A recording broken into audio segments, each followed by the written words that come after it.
Hello and welcome to Classical Stuff You Should Know, a podcast put on by three dudes who work at a classical school in Austin, Texas. Mm-hmm. It's very true. I am Thomas Magby. At least for when we started recording this. As of right now, as far as I know. Yeah, seriously. Employed by some kind of pink slip? Is that what I'm Who knows what can happen in the next hour? Yeah, seriously. So my name is Thomas Magby. I'm the Dean of Student Life at Veritas Academy in Austin. I'm joined, as always, by Mr. AJ Hannenberg. This guy right here. And another guy, Mr. Graeme Donaldson. Hey.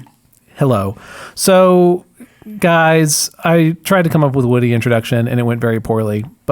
And I had lots of thoughts go through my head, but I'm not going, I'm kind of indecisive is what I'm trying to say. And I'm kind of planning on, I'm just going to ramble for a little bit because I can't really take any action because I can't determine what the next thing I should do is. I will fight you, sir. I will fight you. Graeme, do you have any advice for indecisive, maybe kind of young? Yeah, I'm the youngest guy on the podcast. Can we pause first? We promised to tell what our Patronus and house was. So embarrassing. In Harry Potter. Why? Why is this embarrassing? Because I got a lame one. Well, so then do you want to go first or last? I got, for my house, since we're talking about personality tests last time, I got the nerd house. What's that one? Ravenclaw. No. I got Ravenclaw. No, Ravenclaw. What is that? Doesn't mean Ivy Tower, kind of jerk holes? No, Slytherin are the jerks. Yeah. Anyway, Ravenclaw, isn't it pretty nondescript? Yeah. Every character they don't really care about goes in Ravenclaw. Oh, well, there you go. So I got the purple house. Or Hufflepuff has the cutesies. Yeah, that. So I got in the house that they just have to, shuffle all the bland vanilla characters into. I feel you're the middle class. Yeah, I know. But my Patronus was a beagle, which I'm kind of thrilled with because they're the smart dogs, but they're also really disobedient. That has nothing to do with me. I have not even yet hit my teenage rebellion phase, and I'm 35. So, well, one day I'm waiting to see it. I can't wait till 40 rebellious smoking, kicking, smoking put my in the feet on bathroom. the table. Is that your plan? That's how you're going to be? That's my rebellion. Don't tell me I can't vape. A 40-year-old vape. Okay. I was put in the house of Gryffindor, so they have correctly recognized my valor. Your nobility, sure. And then my Patronus is a vole, which I had to look up and appears to be a small mouse-like creature that is adorable and very tiny. It's accurate. But it's very noble. It's very noble. How do you know a vole is... How can they even be noble? In Redwall, they're very noble. Yeah, really? I have no idea. I don't remember the voles in Redwall. My house... Banker Magby. This is... Okay. I was placed in the house of Slytherin, and my Patronus, I believe I referenced last episode, is an Irish wolfhound. Wall Street banker. It's a bull. He comes out going, bye. A bull bear. Anyway, I feel like Slytherin is an apt description, so anyway, here we are. A bull bear. That'd be a pretty interesting... A bull bear? Why do we have to let the internet tell us what our Patronuses are? Oh. I feel like... Is there a combination of a bull bear? Is there an animal that is the combination? Bull and a bear? Yeah, like a legendary bull bear animal? No, when I search that, all that comes up is the bull Stock market. market. Yeah, exactly. Well, I guess we get to name a new mythical creature. I don't know what this is. When I search bull bear animal, the first result is compare bull versus bear in face-to-face fight, and it gives attributes for bulls and bears. Anyway, looks like the bear would win. Oh man, that's a tough one though. Bull's got horns. Well, they've been wrestling eternally in the stock markets. Oh, am I right? Well, yeah, bulls have a higher force rating. They each have equal technique. Jedi? Oh, but Who the is rating? bears These are just random teenagers. Bears have higher intelligence, so they could probably outsmart. This is the weirdest. Very strange. So my question is, if you were to combine the bull and the bear, what would each part be? Would it be bull head, bear body? Or front half, back half? Top half, bottom half? All right. We got a podcast to do. Hey, speaking of podcasts, so back to my really funny joke about being indecisive and not knowing what to do. Graeme, do you have any advice for me on how to handle that? Friends, today we are going to be talking about Shakespeare's play Hamlet. A play about an indecisive prince who has a pretty big moral decision he needs to make in his life and doesn't really know how he can make it. But the other fun part about Hamlet is it's a play that really has you ask the question, when do you know you're being lied to? Or how do you actually yourself make decisions? What is your sort of decision-making matrix? How do you know when to do things? A very good podcast put on by Andrew Kern and friends, which I can't remember what it's called. They did a reading of Hamlet. I think that's the name of it, Kern and Friends. Kern and Friends. I wish so much. That'd be great. And they did a reading of Hamlet. This was a number of years ago, and they as they were talking about it, I think realized that every single scene has a character trying to convince another character to do something. And he's using their words and he's using argument and rhetoric to try to convince that character to do something. So, should we tell Hamlet that the ghost of his dead father is here, yes or no? Or should we... So there's every scene has a character trying to convince another character to do something, which led either Andrew Kern or somebody else on their podcast to say that it is a book talking about the power of rhetoric, talking about how to use words to have people, to try to get people to decide things. That's one of the sort of, it's not what the story's about, but that's. Do you think that's an accurate reading? Because they say the exact same thing about the Iliad. Yes, I think so. I've taught this book 7 years in a row now, and every time I read it, it really is a book about decisions. It's a book about decisions. It's a book about how do you make decisions, how are you convinced of things, and how do you process information when you can't really trust the source of the information?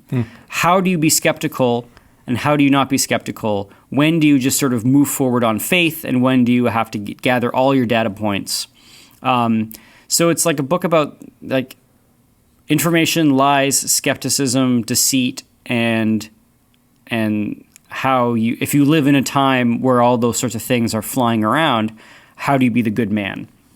Does that mean that it's a book about rhetoric? I don't know. Because I think if you come to it with that idea, you're going to see rhetoric spots. Sure. Just as if I come to it thinking it's a book about one character dominating another, or maybe a book about love or duty. So. Like I'm going to find those spots and think every. But it's objectively duty. It's like not a book about like love. It's not a book about school. It's not a book about. Except that Hamlet is compelled by love of his father to avenge his father, and it is love of his mother that makes him spare her, and the love between the father and the mother that complicates things with the uncle. Okay, fine. It's not a book about romance. Sure, it's not a book about romance, but I think coming into this with a certain perspective, you're going to find those things. Yeah, or just to say, the book is about many things. The book is about many things. Yeah, go listen to their defense. There's plenty to find. Go listen to their defense about rhetoric if you want to get all your shorts in a wad. But anyway, so Hamlet. So that's how I arrive. Shorts wadded, all wadded up. So it is about Denmark. And does any of you guys know what is historically significant about Denmark? Nothing. That is the correct answer. Thank you. There is nothing historically significant. Is that actually the answer? I was just trying to be snarky. Wow. No, there is nothing. In other words, it's about a kingdom that doesn't really have that much sway in the geopolitical sphere of like medieval Europe. Like it is a kingdom. It has a king. There are people who are beholden to that king and think that king is divinely righted or has the divine right of kings to rule them. But we're not talking about France and England. We're not talking like Henry V, where the entire geopolitics of a continent are hanging in the balance with this battle. No, we're talking about Denmark. The rise and fall of the kings don't really matter. So have that on one hand, that the rise and fall of the kings don't really matter. And on the other hand, it's a story about a big political game of power. So as the book starts, we find out that Denmark, the kingdom, has captured and taken over a large section of Norway. And the way that this happened was old King Hamlet challenged old King Norway to a fight. And in their honor / foolhardiness, they got into a throwdown and they risked their kingdoms on this fight. It's unclear whether it was like a mano a mano or whether it was like a military fight. I kind of like thinking it was like mano a mano fight, like an old fisticuffs. And their empire was their kingdoms were the prize. Old King Hamlet beat old King Fortinbras. Fortinbras was the name of the king of Norway, and took over his kingdom. And came back, and everyone was like, hot dang, old King Hamlet, you are awesome. You just got us a whole new kingdom, like glory days for Denmark. And then... was it the entire kingdom or just the secession of certain lands? It was a bit. I thought it was just some lands. It was a chunk. I don't know how much. It wasn't the entire kingdom of Norway gone. It was a chunk. Yeah. And so, yeah, probably like the disputed islands or something. Anyway, and so then old King Hamlet, we find out that he died. And he was sleeping in a garden and got bit by a snake and then died. Now, that's the official claim, but we're going to realize that is not as all as it seems. But as the play opens, a bunch of guards are standing on their guard tower, and they're freaked out because a ghost has been seen walking around in old dead King Hamlet's armor and has been just like hanging out and coming at the ghost's time at midnight and like moving his arms and not saying anything. So they, it starts with these two guards sort of talking about this, and Horatio, who is another, seems like a somewhat noble man, is with the guards, and he sees the king and wants to go and tries to talk to it, and the king kind of like is about to say something, and then the rooster crows, and then the king disappears into the daylight because ghosts and roosters don't get along. You knew this, right? Mm-hmm. Yeah. Rooster, the herald of the morn, scares away all the ghosts. Yeah. Apparently, medieval. Well, they're pretty crotchety. Yeah, in medieval mythology or in the medieval folklore, ghosts hang out at specific times at night, and then when the rooster crows, it forces the ghosts to go back to whence they came, because the rooster is the herald of the morn, and it's also the thing that crowed when Peter denied Jesus. I don't know, something to do with that. So the ghost has to trundle off, and Horatio's like, man, I should probably like tell Hamlet this. And you fast that his pops is sort of bonking around. That his dead dad, someone who looks like his dead father, is hanging around, and this does not bode well for the Kingdom of Denmark. When your dead monarch is floating around, ghosts usually don't hang out when things are all hunky-dory. Ghosts tend to hang out when something bad's happened. Is there any question in the play as to whether the ghost is real? Oh, there is definitely a question. Not whether the ghost is real, because people see it, but there's definitely a question as to whether what the ghost is saying is true or not. That's good. So actually this brings us to an interesting, maybe something we should put off at the top of the story. There is dramatic irony. Do you guys know what dramatic irony is? Where we know something the characters don't? That's right. So you're watching a horror movie, and the one character, the one dispensable character is like, whoa, what was that sound? I'm going to go check the woods to see what happened. And we all sitting in the audience all say, oh, he going to die. Because we know it.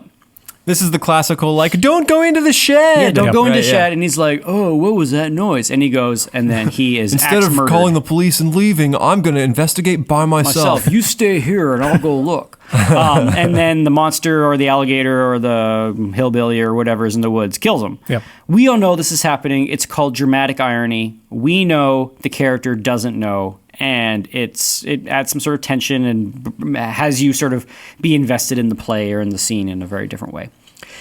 Hamlet is almost like reverse dramatic irony. We as the audience, there are certain things in this play that we as the audience never know, but the characters do. Did Hamlet and Ophelia have a love affair? We never know. Did Queen Gertrude, Hamlet's mom, was she in on the murder of old King Hamlet? We never know. Is the ghost actually the ghost of Hamlet's dead father telling Hamlet true things, or a demon sent to trick Hamlet to get Hamlet to do mischief upon, to get Hamlet's head all twisted around because he's sort of sad, low-hanging fruit? We never know. There are all sorts of ways that you can read the story that you never know if are his friends for him or against him? Are Rosencrantz and Guildenstern like just seeking after? Are they self-serving? They're Hamlet's best buddies. Yeah, Rosencrantz and Guildenstern, Hamlet's best friends. Are they just self-serving to try to get on the king's good side? And they say like, if that means screwing over Hamlet, so be it. Or are they actually eager friends of Hamlet, trying to help out a buddy who's going through a dark time? And is the gravedigger actually smart or not? Oh, he's pretty smart. Yeah, he's pretty smart. He's pretty smart. So, we just have all of these questions. So that leaves you as an audience member, when you're watching this play, you yourself need to make decisions about how you feel this play should be interpreted based on the information given to you, but you're not given enough information to be 100% sure. You don't have Ophelia coming to the front, looking at stage center and giving a soliloquy on her and Hamlet's love and the love that they used to share. You don't get that. Forsooth, at 13, we made our first kiss. Yes. You don't get any of that. So you don't get enough information. So you have to make your own interpretations about what you are reading or what you're observing in a play based on information that can be taken almost in opposite ways. When you start realizing that this is at play, it's kind of masterful how that every single line can be read almost as the opposite of itself. So that was actually one of the criticisms of Hamlet. There are folks out there who think rather than being his great masterpiece, Hamlet is one of his worst plays because there's so much we don't know. It seems kind of haphazard and thrown together because a lot of the things are never answered. And it's been implied by some scholars, definitely not all of them, that this wasn't an intentional thing by Shakespeare. He just needed to get a play done, and he didn't take the time to actually tell the story. Yeah, he sort of threw this thing together, and then... Yeah, but if this is his slap together play, then it just proves he's a master. You know what I mean? Like, I think, you know what I mean? I think the very fact that like we as the audience don't know we know what's going on, but we don't know why everything's going on, and that sort of is the same boat that Hamlet himself is in. I think is too good to be accidental. A mistake. Yeah.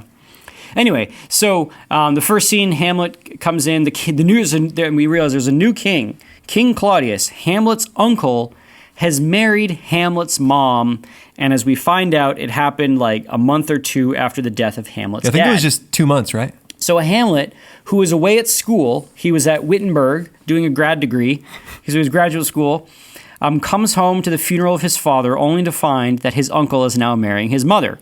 And Hamlet is still wearing his mourning clothes. He's dressed all in black, mourning the death of his father. And his uncle and his mom are trying to cheer Hamlet up, saying like, man, fathers die. This is just the natural order of things. Fathers die, kids need to accept it, and then just sort of move on to the next joys. And the next joy is that you have a new father, Hamlet. Me, your uncle. And Hamlet is not happy with his new stepfather. So not a joy. Not a joy. Right. And Hamlet makes all sorts of sarcastic, snide remarks about, you're right, this is a great idea. We can use the food from the funeral to furnish the wedding table. Wow. And little, snide remarks like that. And Claudius is trying to tell Hamlet to look on the bright side and just to like get over your father's untimely death and, sort of move on.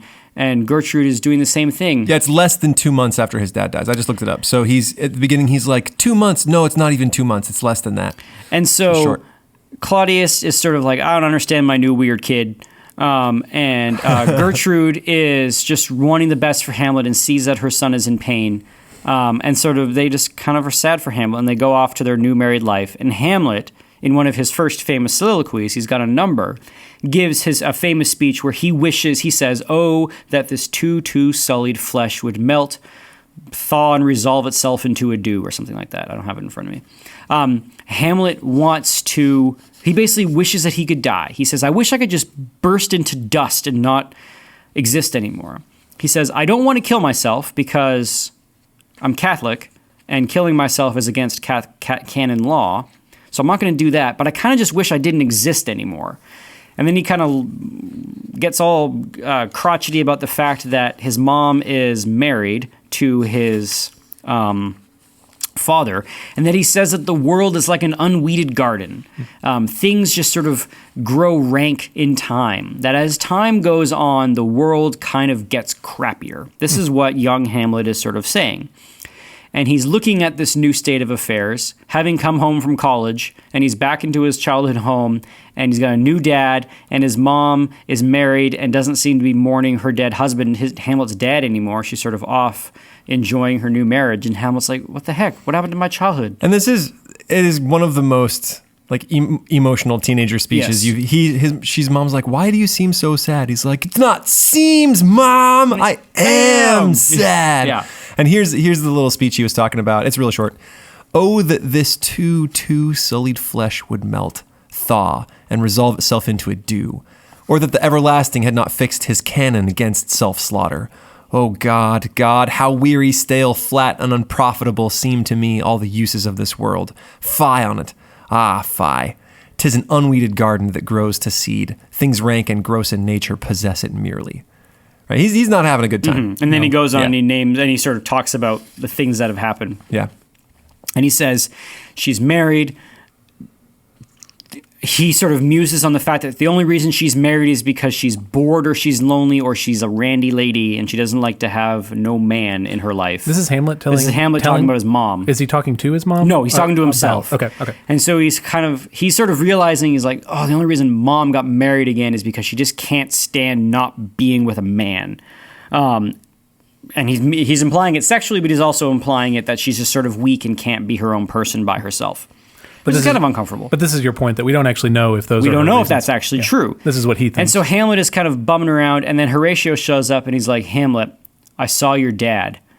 And Hamlet's like, yeah, so did I. That's why I came home for the funeral. He's like, no. I saw the ghost of your dad. Hamlet says, you show me him right away. So off they go. Hamlet sees the ghost. At nighttime, the ghost shows up, and Hamlet's like, I need to go talk to him. And Horatio says, wait a second, Hamlet. That could be anything. It doesn't have to be your dad. It could be some demon that has been sent to trick you. It could, as soon as you and it walk away and go around the corner, it could turn into a giant beetle and cause you to descend into madness.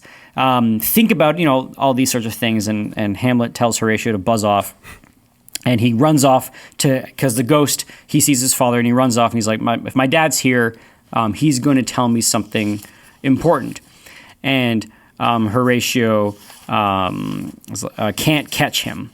So let's talk about Hamlet and his dad, and then we'll come back and talk about Ophelia. So Hamlet goes off, and the ghost talks to him and says, Hamlet, avenge my foul and unnatural murder. And Hamlet goes, oh, I knew it. Turns out what the ghost tells him is that I, the king, one day when I was sleeping in the garden, I was bit by a snake, but it wasn't any sort of regular snake. It was your uncle. Your uncle Claudius poured poison in my ear, and it caused my blood to congeal, which is real gross. That's gross. Yeah. Turned my blood into bloody jelly. Not a good and then way I to go. died, and then he married your mom. Ghost says, don't pick on your mom. It's not her fault. But avenge my death, kill Claudius.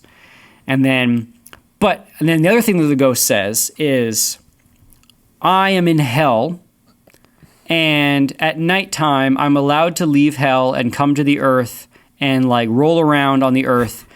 And until you have killed Claudius, once you kill Claudius, I can go to purgatory? Is that what he says? Something like that. The ghost gives, let me just look at it. The ghost gives something that is clearly not a thing. Christian. Right. It's clearly not a medieval thought. Right. Let me just see if I can find it here. Enter ghost. Oh, yes. I am thy father's spirit, doomed for a certain term to walk the night, and for the day confined to fast in fires, till the foul crimes done in my days of nature are burnt and purged away. But this I am forbid to tell the secrets of my prison house. I could a tale unfold whose lightest word would harrow up thy soul, freeze thy young blood, make thy two eyes like stars start from their spheres, thy knotted and combined locks depart, and each particular hair to stand on end like quills upon the fearful porpentine. But this eternal blazon must not be to ears of flesh and blood. List, oh list, if ever didst thy dear father love, revenge his foul and most unnatural murder. So he says, during the days I'm burnt by fire and I get to wander around at night. So that burned by fire could be purgatory, right? The fires of purgatory to purge away his sins. So it could be that he's it's not until you do this, it's until the sins I committed during my day are gone. Yes, but then he's coming back and then telling Hamlet to kill his brother. So his sins aren't purged away yet. He's still a sinner. He's still sinning, I guess. Anyway, so he gives this, and then he says, I can't tell you anything about the afterlife. So he gives this pretty dubious version of purgatory. Yes, my sins are being purged, but I can also come to earth and inspire you to do more sins on earth. Right. I don't know. Once you're in purgatory, you usually aren't really. You stay there. You stay there, and you're not really allowed to care too much about what's happening on earth. Sure, you can care, but you're not allowed to you shouldn't be able to come back and in Dante's Purgatorio, over and over again, the people there are asking Dante to go home and ask people to pray for them. Yeah. But none of them are like, hey, could you please kill someone for me? Yes. Yeah. So this ghost is saying, go and kill somebody. So, but don't we learn that Ghost has at least some information that's true? Claudius did kill. Claudius, yes, the ghost does give true information. Claudius did kill Old King Hamlet. We find that out later. That is a true thing. But whether or not this is a ghost of Old King Hamlet or a demon sent to confuse Hamlet, we don't know. Because if he is a demon sent to confuse Hamlet, mission successful. Right. Hamlet does end up getting confused. And Hamlet doesn't immediately question anything about the ghost story about the afterlife. He's just like, oh, that sounds crazy. I need to kill Claudius. I always knew the afterlife was weird. There's another element to this that interpreters like to point out and that I have found interesting is that Hamlet is going to school in Wittenberg, and Wittenberg is the seat of the Protestant Reformation, one of the colleges that basically was reinterpreting and relooking at Catholic thought and casting skepticism on all of these, what they would call extra-biblical theological positions like purgatory. So if Hamlet is going to this school that is kind of like the iconoclastic school of its day, the fact that this ghost is now coming to Hamlet and telling him things, and Hamlet is sort of he's not dismissing the ghost and saying, you're trying to trick me because what you're saying doesn't fit with dogma. He's saying, Hamlet seems to be the type of person that doesn't necessarily believe in dogma. He's more skeptical than dogmatic. So the ghost can come, and if he is a demon, he's picking on the guy who doesn't believe in dogma, or if he is a ghost, he's going to his son and asking him to do something. We never know. Does the play raise these questions also? Only... Like, does Hamlet ever say, so you say he doesn't question the ghost at first, but does he later think, where did this come from? Or... No, but Hamlet's famous to be or not to be speech has him basically say, who knows what happens when you die? And since nobody knows what happens when you die, that colors and makes cowards of us all. Even though he literally was talking with... Even though he was literally talking with a ghost, right. And, like, dogmatically... He does know. You should know what happens when you die. Right. But unless you don't believe it. Right. And it seems like maybe Hamlet's someone who doesn't believe it. Yep. So Hamlet's skepticism... So this is kind of one of the big questions that I want to have with you guys at the end of talking about Hamlet is... how useful is skepticism, and at what point is skepticism no longer... is skepticism like just sort of make you... not numb, what's the word I'm looking for? Paralyzed. Mm. Anyway, we'll get there. Yep. All right, so Hamlet's off, and he's saying, I'm going to go kill Claudius. I'm going to go do it right now, which, of course, doesn't happen. Meanwhile, we get Ophelia. And Ophelia is the daughter of Polonius. Polonius was the right-hand man to King Hamlet and is now the right-hand man to King Claudius. Polonius and Laertes, his son, are kind of nervous about Ophelia because... It's kind of known that Hamlet and Ophelia have kind of had maybe like made eyes at each other, or there's just sort of rumors that Hamlet's into Ophelia or that Ophelia's into Hamlet, and the dad just wants to put the kibosh on it. So Laertes is going off to college, and he gives Ophelia a big old speech like, hey girl, don't go with Prince Hamlet because he's a prince. He's got to marry someone more important than you. He's just going to break your heart. And Ophelia's like, that is wonderful sage advice. Thank you. And then, well, she says, make sure you follow that yourself. Yes, and she's like, oh, bucko. Dear brother, I do and I know that you would not give advice that you yourself would not keep.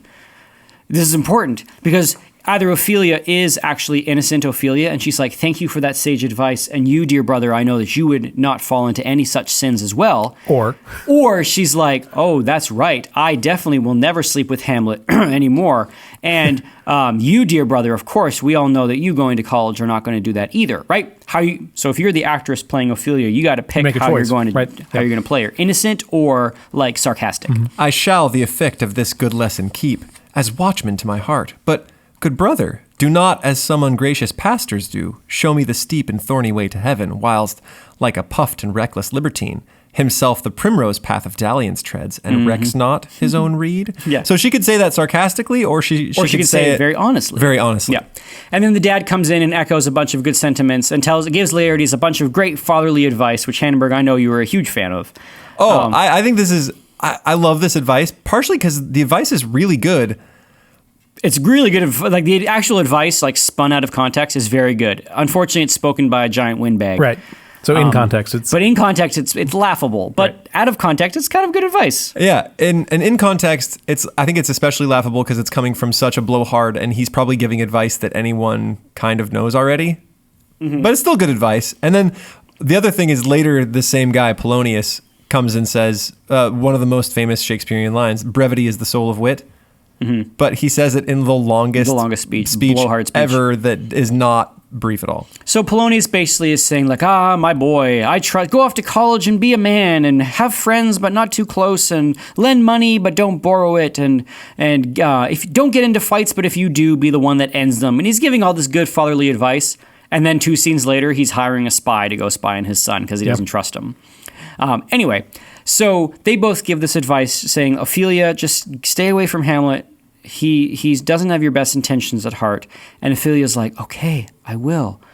And you can read this scene as either Hamlet and Ophelia are having a secret affair, which she wants to keep secret from her family, obviously, or they're not. And we never really know. The very fact that Ophelia kind of goes mad at the end of the play, well, either is because they had an affair or because Hamlet killed Polonius. Anyway, let's move on. Yeah. So, Spoilers, man. yeah, well, it's a whole play. Yeah. So Hamlet has resolved to kill Claudius and then immediately is beset upon doubts about whether or not he should kill Claudius. Because it's a pretty big deal. Like, going and killing somebody is a big... That's a step. That's a big step. That's a life step. The ghost has made him swear. And then Hamlet... Oh, so he's already said that he will do that. Hamlet has said that he will do it. Okay. Meanwhile, King and Queen are... Oh, yes. So Hamlet has sworn this is going to happen. And then there's a scene where Polonius is sending the little spy to go spy on his son in college. And Ophelia comes in and she's visibly shaken.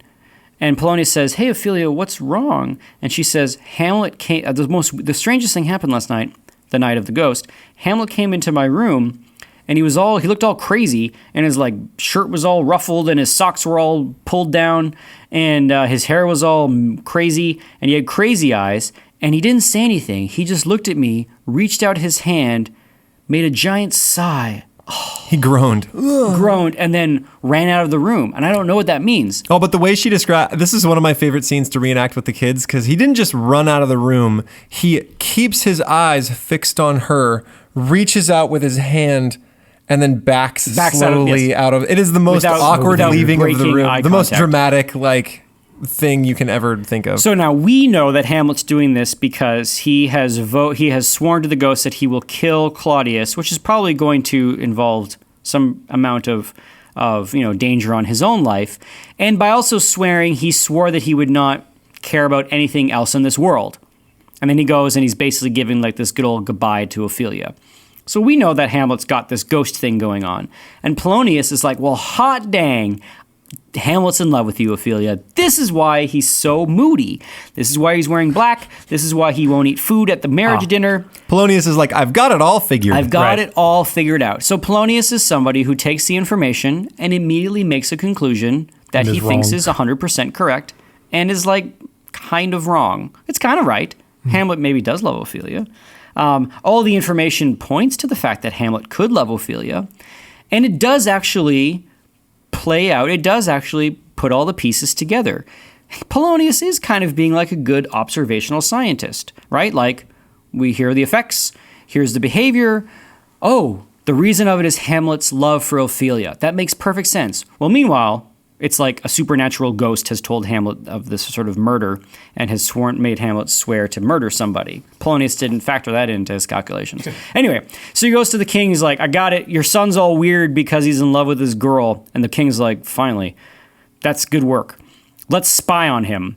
So they're like, all right, Ophelia, here's a prayer book. Sit in this garden and look real pious and pretty. And then when Hamlet walks by, we'll listen to Hamlet talk to you. And Ophelia's like, okay. And she can't really get out of it. She says, okay. And Hamlet comes up and Ophelia's sitting there and she's like, how now, my lord, how are you? And, so when Hamlet's walking up to see Ophelia, this is when he gives his famous to be or not to be speech, where he is sort of freaked out about the prospect of murdering somebody and him probably having to die. Because if you kill the king, you're going to get tried for treason or you're going to throw your nation into chaos or something's going to happen. And Hamlet's sort of musing on death. To be or not to be, that is the question. Whether 'tis nobler to suffer the slings and arrows of outrageous fortune or to take up arms against a sea of trouble and by opposing end them. So he's asking himself, what makes living purposeful? Why should I live? Should I I mean, it's a suicide speech. Yeah. Should I try to tackle head on all of the difficulties of life, or should I just kind of give up? It is suicide, but I also kind of see it as an apathy speech. Hamlet's saying what makes actions purposeful? Why do anything? And this is what overeducated college Hamlet is asking himself. He's saying what is the point of doing stuff? Because the world is unjust. bad people get power, liars win. There is injustice in this world, so why go through all the crap that's going to come your way to try to be the good man, is what he's asking. It sounds like an important... It sounds like a good question to ask. It is a good question to ask. And then he says the only reason why we don't all just sort of give up and die is because we're scared of the afterlife and we don't know what's waiting there. The fear of the unknown, the undiscovered country, makes cowards of us all, he says. That's not a great answer. Not a great answer. So really, at this point in the play, Hamlet's answer to why we do anything is because... We're too cowardly. We're too cowardly to kill ourselves. It's this fear of the great unknown. And so it is a very human question, but when I read this question, I see it as it is the question... The question that skepticism brings you to, right? Like Hamlet doesn't have Hamlet's mental models of decision making throughout the play are, I don't know, I'm going to try to gather all the information that I can, and then he realizes that he exists in a world where all the information that he gets, even though he gets it, he is still unable to parse it out to be sure. Hamlet wants to be 100% sure that Claudius has killed his dad before he does it. Yeah. Can I phrase this so he asks this really great question of why should we do anything? Mm-hmm. Why two choices are do something or die. Mm-hmm. What he ends up saying is, I wish I could just die. Yes. But I'm too cowardly to do it. Yes. And that's almost that's like the worst way that you could answer that question. So Hamlet's reason for existing is, I'm too scared to die. To do the thing he actually wants to do. To do the thing that he knows he should be doing or that is expected of him. Yeah. So his sort of lack of a cohesive understanding of the universe or of the world or of any kind of knowledge or any sort of assurance of the afterlife or faith in the afterlife paralyzes him. Yeah. And so then the only way that he builds his decision-making matrix in life is on skepticism and doubt of death. And so... Not skepticism of death, but his doubt of what happens after death. His fear of death. So you're saying... is the broader point about skepticism can only take you to that point? Yeah, I mean, I even read Hamlet as the first modern man. Like the way that he frames agency is through his fear of death and mortality. And if you look at the classical world and the ancient world and the Christian world, this is not how we framed agency. We framed agency based on sort of objective values that we believed existed in the person of God, and that we had to conform to those values, and that human agency was moving towards righteousness, or was trying to be glorious in the ancient Greek world, was trying to be sanctified and moving towards righteousness in the Christian world. And sort of you had a mission and a calling, and you had a afterlife that was going to be a judgment on that living. Christianity has sort of two levels of this, where the general overall category of sinfulness is taken care of at the cross, but then you also had this sort of secondary category of earthly righteousness that has some kind of hierarchical reward structure in the afterlife, which is maybe a whole other podcast. Hamlet has none of this. Right.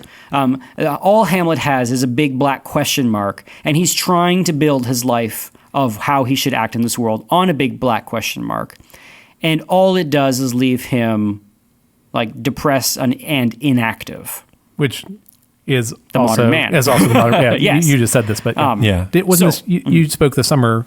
This summer. Was that the theme of the talk? It was sort of thinking of Hamlet as the modern man, and then also it was a little bit talking about Ophelia, but we'll talk about Ophelia in a little bit. Sure. Anyway, so Hamlet is asking himself this to be or not to be question, and then the honey trap of Ophelia is sitting there, and he goes, now, for poor unfortunate... honey trap? She's the honey trap. Okay, great. But probably Sweet. Against Ophelia's wishes. She's being used by the king and her dad to try to get information from Hamlet. Right? But I think everybody's trying to get information. We're also presuming that she cares about Hamlet, so finding out what's wrong with him also is good for her. So yeah, because she cares about Hamlet. Yep. So Hamlet comes, and he is absolutely mercilessly cruel to her and basically says because she's a woman, she only has one good thing about her, and that's to make sinful people. Wow. That's what he says. Wow. He says all women are good for are to be breeders of sinners. He says if you want to do anything good in this world, Ophelia, go join a nunnery, because then at least you won't make any more sinful people. Wow. And Ophelia's like, ouch, that hurts. Hamlet, there's a very heartbreaking line where what does she say?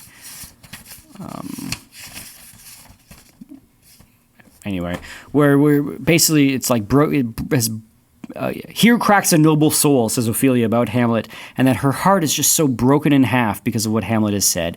And meanwhile, he's being very angry and dismissive, and off he goes. And the king's like, well, Polonius got any other bright ideas? Because he's clearly not in love with Ophelia. And Polonius is like, yeah, there's something else going on. Anyway, Hamlet wants assurances that Claudius did the murder. So he decides he's going to put on a play. And on this play, he is going to reenact the scene of the murder and judge Claudius's reaction. So he's going to have a king get poisoned in the ear by his brother, and then his brother marry the wife.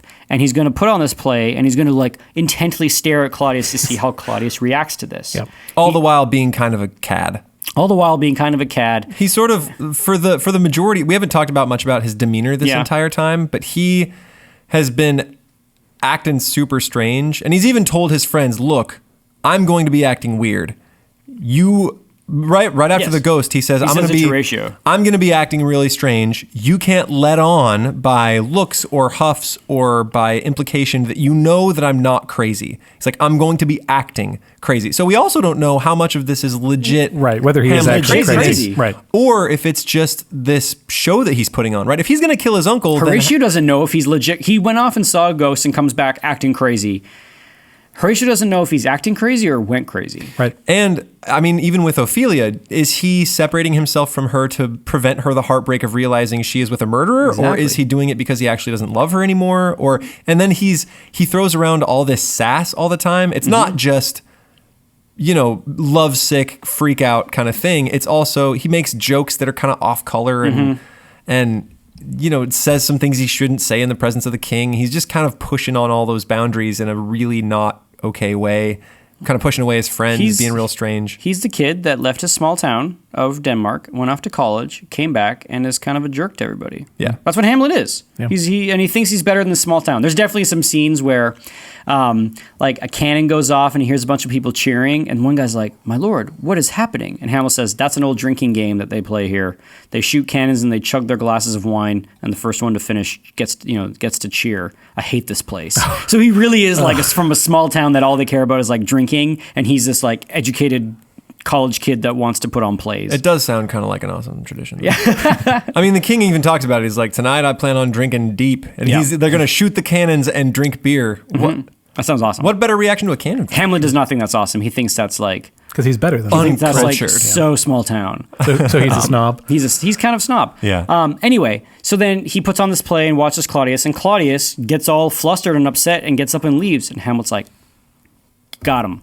Hamlet's like, fine, I now know I can go kill him. Claudius himself actually is flustered and goes off and goes to church and kneels and prays.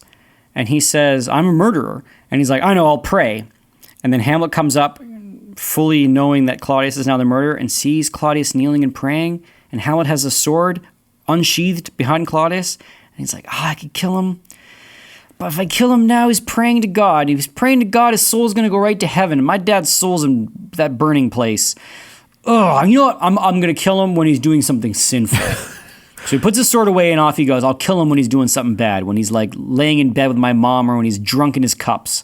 And we also find out that Claudius is actually remorseful. And he says, I would repent, but does true repentance mean giving up what I earned? Giving up the things I earned in my sin. And since I'm unwilling to give up the kingship, I cannot truly repent. So Claudius gets up from praying and tells the audience, yeah, my prayers are going up to heaven, but my heart's not in them because I don't want to give up my kingdom. Yep. If I really want to be penitent, I would need to give up my kingdom and like confess to people. I can't just confess to God privately.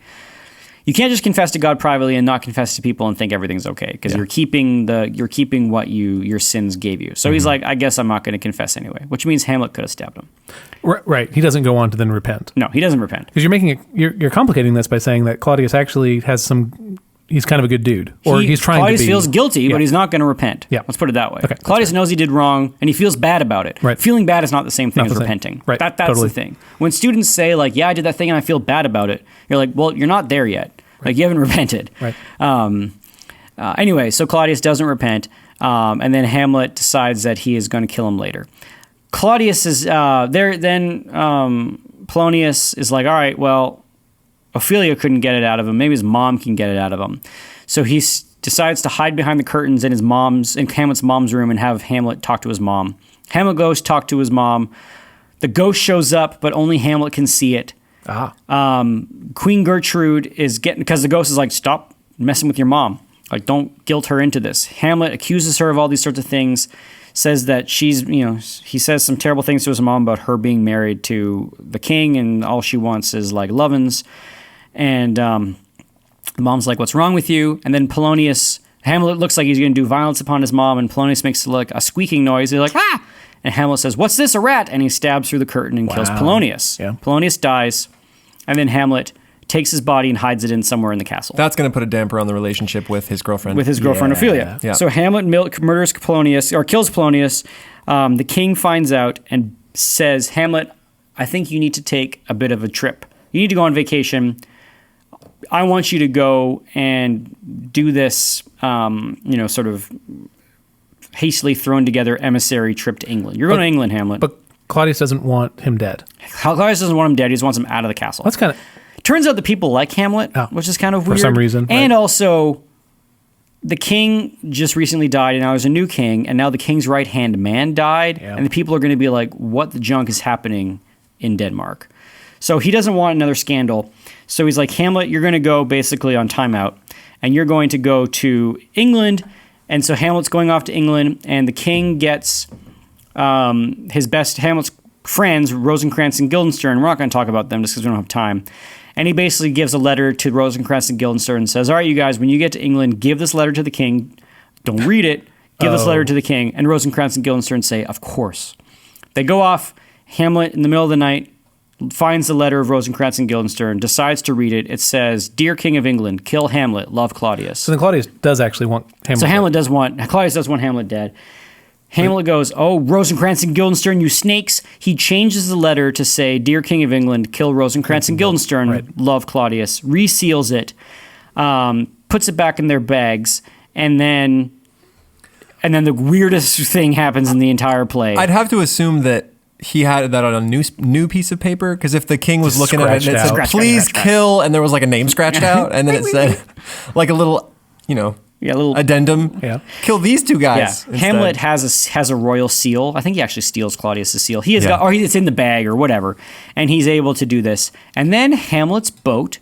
This is all off scene. We don't see this happening. Hamlet's boat gets attacked by pirates. Yeah. And Hamlet gets attacked by pirates and joins the pirates, and then the other boat goes back to England, and Hamlet goes on the pirate ship, convinces the pirates to take him back to Denmark. Because now Hamlet has written evidence that the king wants him dead, and so he's coming back all hot and full with rage. We don't have the pirate scene, but every year as an extra thing for our students to do, we have them write the long-lost scene of Hamlet, where Hamlet in iambic pentameter. In iambic pentameter, where Hamlet interacts with the pirates, and it's very fun, and we get very good scenes. And so if you're one of our seniors listening now, which means spoilers for class like crazy, you might want to start beginning on writing that scene. So Hamlet comes back, and he's sort of a focused Hamlet. He comes home, and he decides that he is going to kill Claudius. Meanwhile, Ophelia went crazy. Ophelia has gone mad, and because her father is dead, and because Hamlet killed her father, and Ophelia is walking around all crazy and saying crazy things, but they are crazy things that are also pregnant with meaning. So it is unclear whether Ophelia is just completely off her rocker, or is now, I wouldn't say feigning madness, but is now using madness to actually say true things about people. So the fun thing about Ophelia is if you read the play, every single scene that she is in, she has a reason not to speak her mind. every scene, she has a reason to be duplicitous in her speech because she is sort of forced by being sort of subservient and a female in this game of power, and all the sort of men around her are playing this game of power. She has to play this role of she has reasons to be lying. And now, in her craziness, everyone's like, oh, Ophelia's crazy. She can actually say true things, and she says some pretty cutting things to people, but everyone just sort of says, oh, well, she's just crazy. So it's actually really interesting. And so then she's nuts and then drowns. She actually doesn't just so much drown, is that she sort of falls in water and doesn't try to save herself. She just lets her robes drag her to the bottom while she is singing songs of her childhood and sort of recounting poetry and Creepily? stuff.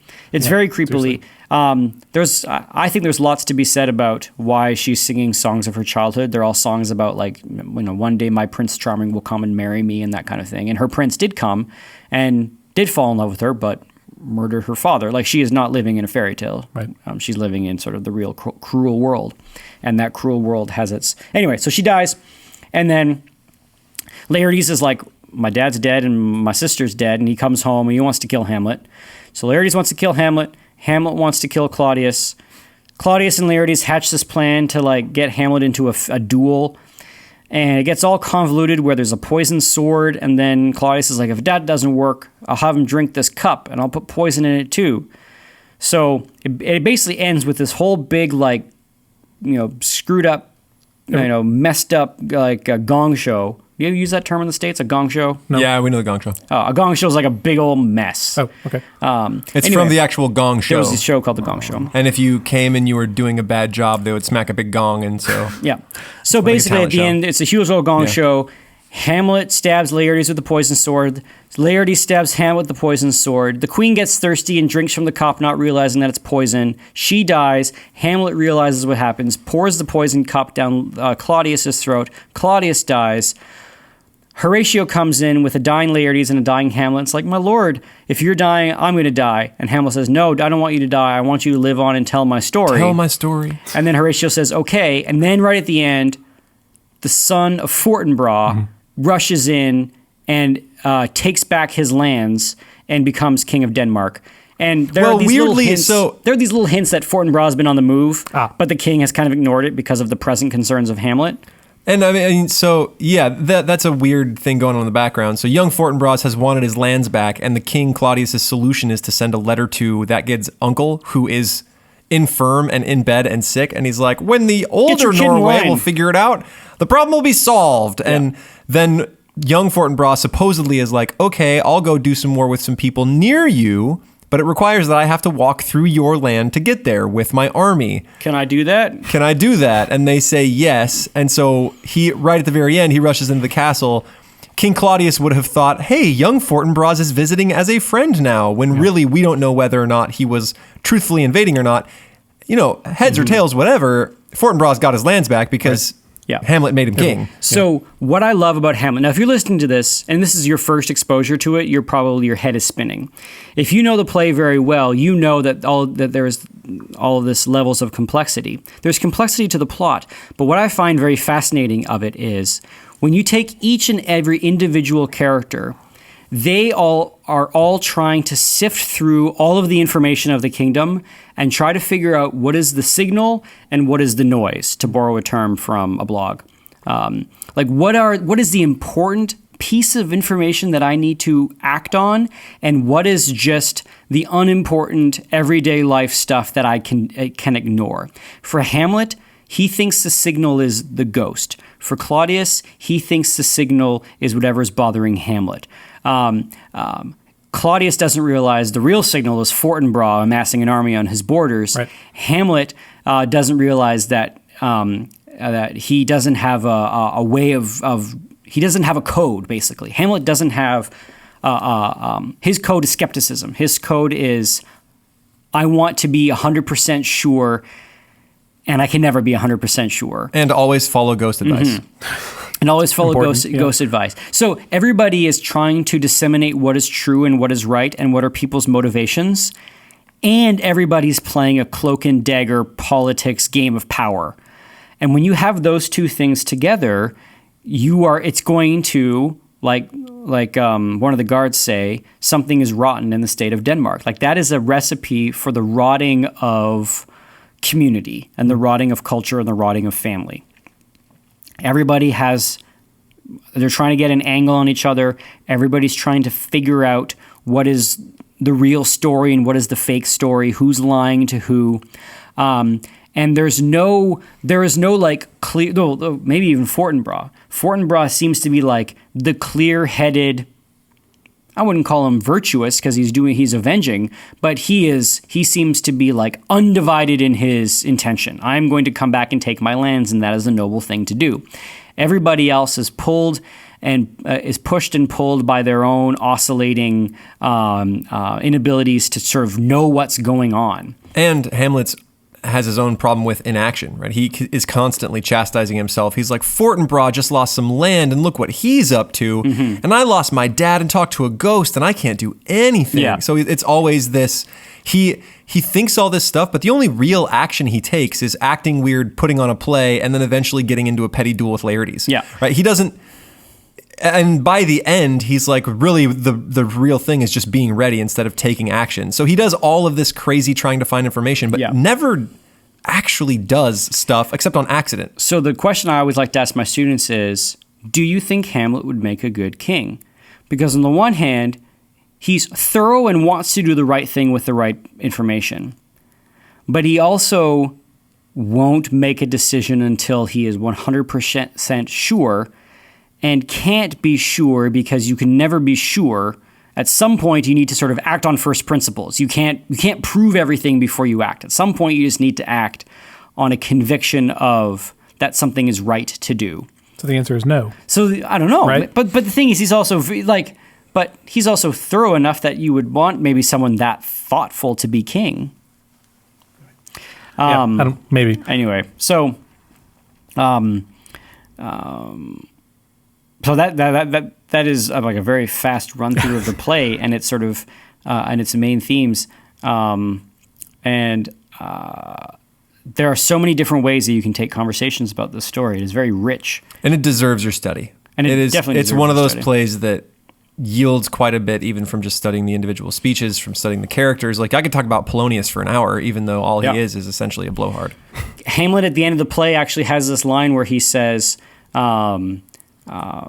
He basically has this statement where he says, God will sort it out, we just need to act. We just need to be ready to act, which is very different from early Hamlet where he says, I want to be sort of sure of everything. So there is some growth in Hamlet from inactivity to kind of almost like a faith action. There has been some commentators that have talked about that Hamlet's thoughts on theology go from a sort of a Catholic dogma to a Protestant faith kind of a matrix of looking at the world. I haven't done enough reading of the story to see if that bears itself of any fruit. But there is a progression of Hamlet that he sort of goes from, I wish I could die. I'm not going to, but if I die, I'm going to, it's against the law, to, we can never really know what we need to do, Horatio, so the readiness is all, is basically what he says. So is that admirable in Hamlet? I still read Hamlet as he gets into the modern trap.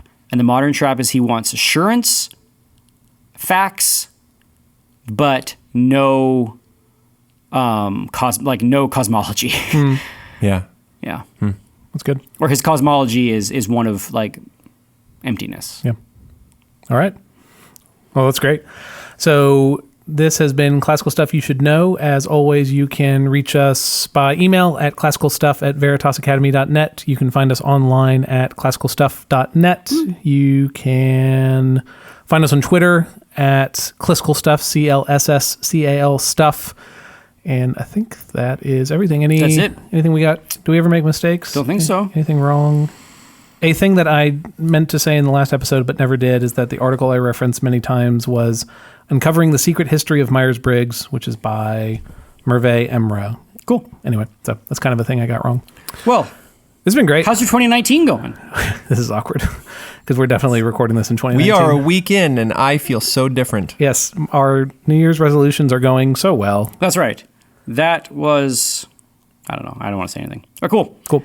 Yeah. Well, then for Graeme, AJ, and Thomas, this is us. This is Classical Stuff signing off. And we will see you in the new year, I guess. Bye. Bye. Bye.